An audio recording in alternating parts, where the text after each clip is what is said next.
pertama kali dorang menjadi anggota jemaat Musafir Oepura. Ya.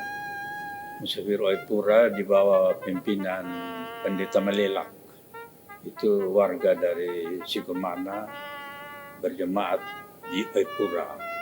Itu mulai tahun 1950-an, kira-kira 54. Sampai dengan sekitar tahun 60, setelah jemaat tambah banyak dan pertimbangan jarak juga, akhirnya mereka berjuang meminta kepada pimpinan jemaat Musafir supaya dorang boleh beribadat saja di Sikumana. Akhirnya mereka pinjam rumah kebun dari Bapak Lazarus Ledo di tempat ini juga, dan mereka berjemaat di sini di dalam satu rumah kebun dari Bapak Lazarus Ledo. Itu yang pertama itu. Itu tahun 1960 kira-kira dorang mulai berjemaat di sini, begitu.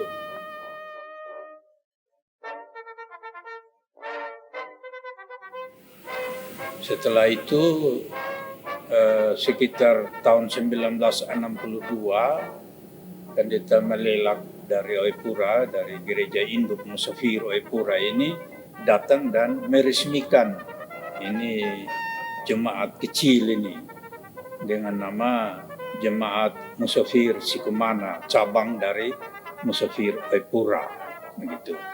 Itu sekitar bulan Desember 1962. Jadi mereka sudah berjalan dulu 2 tahun, baru diresmikan oleh Pendeta Malelak sebagai satu jemaat cabang dari Oepura. Itu 1962 Desember, begitu. Jadi sebenarnya karena perpecahan dalam jemaat Immanuel Oepura, Pak Pendeta Malelak sekitar tahun 50-an, mungkin 54 begitu, dipindahkan ke Rote. Tapi Pak Malelak menolak, dan sebagian jemaat di Oepura itu tetap mempertahankan Pak Pendeta Malelak sebagai pendeta di Oepura. Nah, diurus di sinode, Pak Malelak tidak mau ke Rote. Akhirnya Pak Malelak diberhentikan ketika itu. Dan Pak Malelak bahkan bukan saja berhenti, tapi keluar dari gereja Masehi Injili di Timur, dan lalu mendirikan jemaat Musafir Oepura di rumahnya Pak Malelak. Orang-orang Sikumana itu pro Pak Malelak, sehingga mereka ikut berjemaat di gereja Musafir Oepura itu.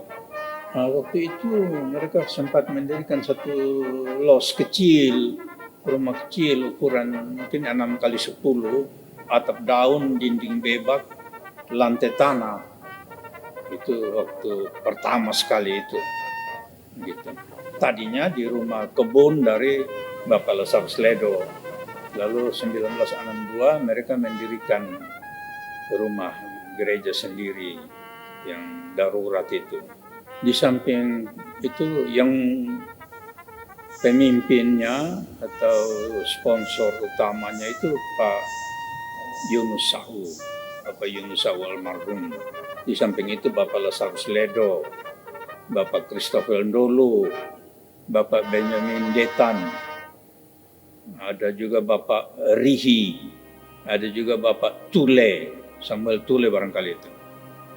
Itulah tokoh-tokoh yang pertama. Bapak Endi Manafe, itu orang-orang pertama yang berjemaat di sini, di tempat ini.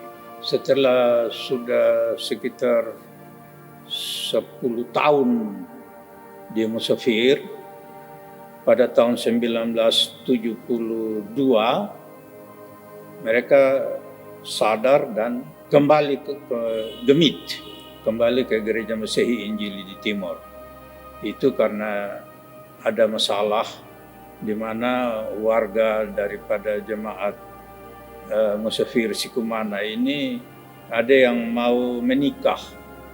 Jadi untuk catatan sipil di kantor Camat Kota Kupang, menemui kesulitan karena pemerintah menganggap jemaat musafir Waipura maupun Sikumana itu jemaat ilegal, statusnya ilegal, jadi tidak bisa dilayani oleh pemerintah.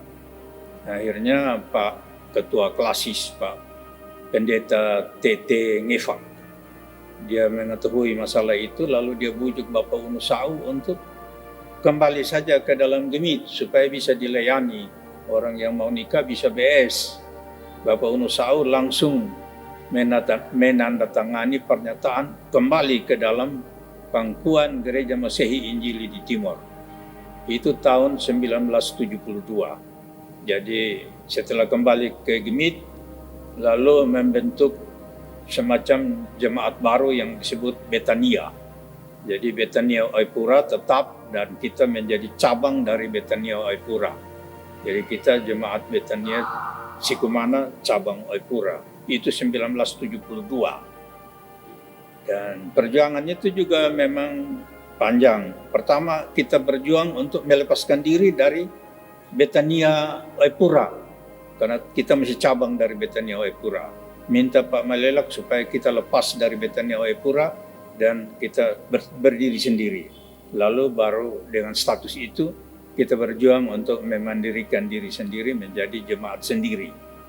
Itu perjuangan sekitar tahun 85.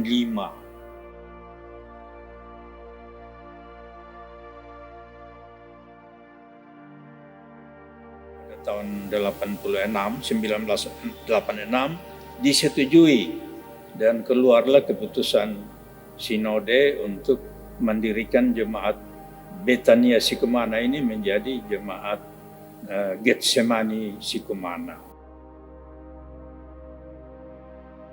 Pada masa pemberontakan PKI, kita punya jemaat ini ya dituduh sebagai tempat sembunyinya orang PKI. Ini mulai dari tahun 1962. 1962 terutama menjelang mau PKI, itu di sebelah jemaat itu ditakutkan untuk mereka lari ke jemaat ini Getsemani, jemaat musafir ini Sikumana. Akhirnya Immanuel Waipura menyetujui dibentuknya satu wadah jemaat kecil untuk orang-orang Sikumana supaya orang bisa berjemaat juga di Sikumana sini begitu. Akhirnya 1962 dibentuklah satu jemaat kecil yang namanya Talita Kumi Sikumana. Talita Kumi ini kemudian berkembang dan dia mulai berkembang pesat ketika kita punya jemaat ini terkena kasus karena G30S PKI itu, sehingga banyak yang lari ke sebelah, keluarga banyak yang lari ke sebelah. Nah, Bapak Unu Sau waktu itu ada di Hong Kong, ada bawa ternak ke Hong Kong. Waktu itu dia menjadi pengantar hewan ke Hong Kong. Dia kembali lalu dia masuk ke rumah, keluar rumah, bujuk ini orang-orang Sikumana dong, mari kembali karena nyaris tutup kita punya jemaat di sini. Ini waktu itu musafir